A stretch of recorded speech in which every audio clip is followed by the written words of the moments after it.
vers le bas et comment, donc voilà, comme tu disais, de l'impulsivité, de la mise en danger, voilà, des émotions un peu exacerbées, etc. Et dans ces cas-là, toi, quand ça se passe comme ça, quand tu vis avec des personnes qui, à un moment donné, donc au départ, tu les découvres, on est tous d'accord que généralement, il y a un petit peu quand même quelques jours, quelques semaines, ou voire quelques mois, une phase de séduction. Donc Mhm. ça n'apparaît pas forcément toujours au départ, mais une fois que c'est là, qu'est-ce qui a fait que tu es resté dans ces relations? Est-ce que tu sais pourquoi tu te maintenais? Est-ce que tu avais envie de... Est-ce que tu avais un peu ce rôle de sauveur qu'on retrouve souvent? Oui, je pense que j'avais ce rôle de sauveuse. Ouais, c'est ça, hein. Et je pense que je l'ai toujours un peu, même si j'essaye vraiment de m'en détacher et que je pense que c'est la personne, si elle va pas bien, qui peut se faire aider, certes, par son entourage, des soignants et tout, mais c'est elle qui est, comment dire, Hmm, à la base de son rétablissement. hmm. Mais il y avait de ça? Il y avait de ça? Oui, je pense clairement, oui. Oui, Ouais, oui. ouais, ok. Écoute, je te propose, on fait une petite pause, on se met une petite Oui. musique, et puis on creuse encore un petit peu après la petite intermède musicale. Hop, on Oui, repart avec Marie. Marie, t'es toujours là? oui, oui, oui. Super. Ok.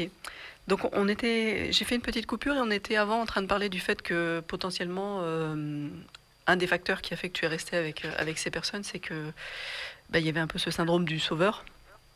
Et Et en fait, je les ouais, aimais aussi, enfin, en fait, je les aimais. J'ai tendance à un peu être amoureuse de garçons un peu, comment dire, mhm. bancal, je Ouais, dirais. ouais, ouais, ouais. Et tu sais pourquoi ça t'attire? C'est une question difficile, hein.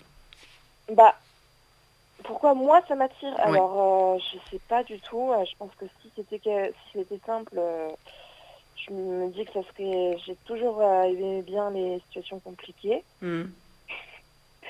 et que du coup, si c'est trop simple, bah en fait, moi, je m'ennuie en fait.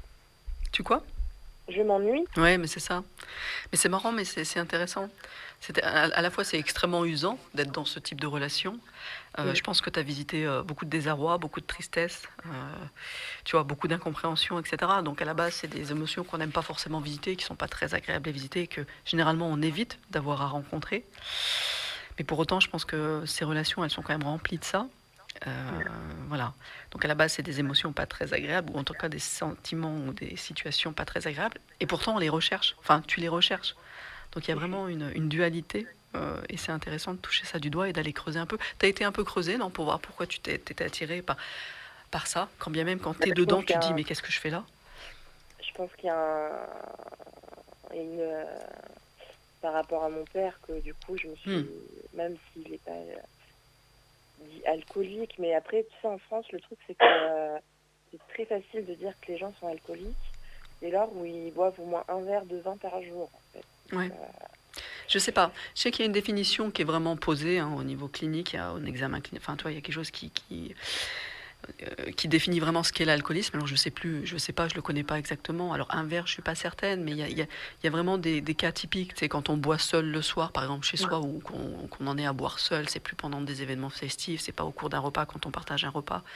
C'est quand on commence à boire seul chez soi, de manière assez récurrente. Je crois que ça commence à être un critère qui indique qu'on peut avoir peut-être on peut être enclin à être dans une dépendance à l'alcool. Enfin, tu vois, il y a des critères référencés qui sont assez stricts. Je les connais pas, mais ouais. Oui, non, mais je pense qu'il y a un lien effectivement avec ton histoire familiale, clairement. Clairement. Ouais. Et dans les personnes que tu as rencontrées et qui avaient potentiellement un peu cette problématique-là, est-ce que c'était des personnes qui le reconnaissaient ou elles étaient dans le déni?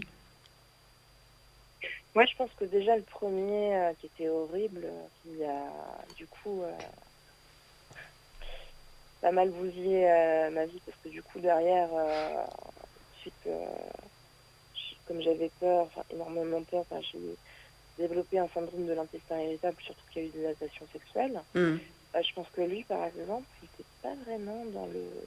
Mais je pense que lui, il avait de ce que tu m'en dis, il avait une pathologie très lourde et je pense qu'effectivement, on n'en est pas aujourd'hui à imaginer qu'à ce moment-là, lui est en capacité de voir.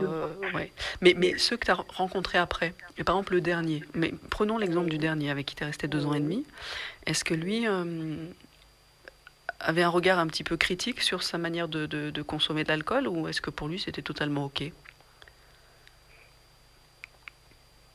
saurais pas trop te... Tu sais pas. Je sais pas trop. Hmm. Parce que, J'ai vraiment plus envie d'avoir de nouvelles. d'accord. Je sais plus définitivement. Mais à l'époque, quand vous étiez ensemble, ce que je veux dire, quand vous étiez ensemble, pour lui, sa manière de consommer de l'alcool n'était pas problématique pour lui? Ah oui, non, non, non. D'accord, ok. Ok. Parce que l'idée, c'était de savoir si tu avais à un moment donné rencontré des personnes qui étaient avec cette addiction et qui s'en rendaient compte et qui avaient peut-être mis en œuvre des choses pour les sortir de là, en fait. Je voulais savoir si tu avais rencontré ce type de personnes-là ou pas. Alors, il y en a un, oui. Ouais. Oui. Mmh. Qui a fait une cure pendant plusieurs mois, même quand on était ensemble. Ouais. Et aujourd'hui, il a tous les permis quasiment de conduite, c'est celui qui avait la moto là. D'accord. Et du coup, je crois, après, je n'ai pas trop de nouvelles dernièrement, mais apparemment il est plus dedans. D'accord. Donc, mais vraiment, ouais, je pense qu'il a mis il a mis des choses en œuvre. Et quand tu dis des cures, c'est des cures en institut? Une cure de désintoxication? Oui. D'accord, ok. Ok, c'est chouette. Et ça, c'était après que vous ayez rompu, alors du coup, puisque tu me dis que... Après, ça coupe un peu, je suis désolée. Ah, ça coupe, ok. Écoute, là, pour l'instant, moi, je m'en rends pas compte. D'ailleurs, j'en profite, je fais un petit intermède, là, par rapport aux personnes qui nous écoutent, qui sont auditeurs là sur News FM. Si potentiellement vous avez envie de rebondir sur ce qui est en train de se dire à la radio, si vous avez envie de partager votre expérience, alors la ligne est occupée, donc c'est pas la ligne habituelle de la radio, mais vous pouvez réagir au 06 15 94 36 51. Et à ce moment-là, effectivement, si vous réagissez, si vous avez envie soit d'intervenir à la radio, soit de m'envoyer des messages pour me dire un petit peu ce que vous en pensez, vous n'hésitez pas. De même que pour préparer des émissions qui sont à venir, si vous avez envie, vous, d'intervenir sur un sujet en lien avec la relation amoureuse, la relation de couple, vous n'hésitez pas à m'appeler justement au 06 15 94 36 51. Brièvement, on échange sur le sujet que vous avez envie d'aborder, sur les conditions du passage. Et puis voilà, comme Marie, vous abordez le sujet qui vous tient à cœur et on échange là-dessus. Ok. Marie, pour terminer, qu'est-ce que tu voudrais dire aux personnes qui sont dans des relations avec des personnes qui ont peut-être des problèmes d'addiction à l'alcool ou d'autres types d'addiction? Je pense que le mieux, c'est d'en parler au maximum aux personnes qui sont autour de la personne qui a un compagnon ou une compagne qui a un problème d'alcool, avec les bonnes personnes. C'est-à-dire que toi, tu dirais... donc, tu es en relation avec une personne, j'essaye de comprendre, tu es en relation avec une personne, toi tu dirais d'aller en parler avec les personnes autour de cette personne? Attends, une personne qui est comment du coup? Qui a un problème d'addiction. Ah oui. Alors attends. Mettons, l'enjeu c'est de dire aujourd'hui, toi tu es passé par là, tu sais ce que c'est. Aujourd'hui je devais mettre, déjà je poserai les bases en me disant qu'avant d'être en couple avec elle, je dirais que j'ai clairement un problème avec les personnes qui touchent un peu trop à l'alcool. D'accord.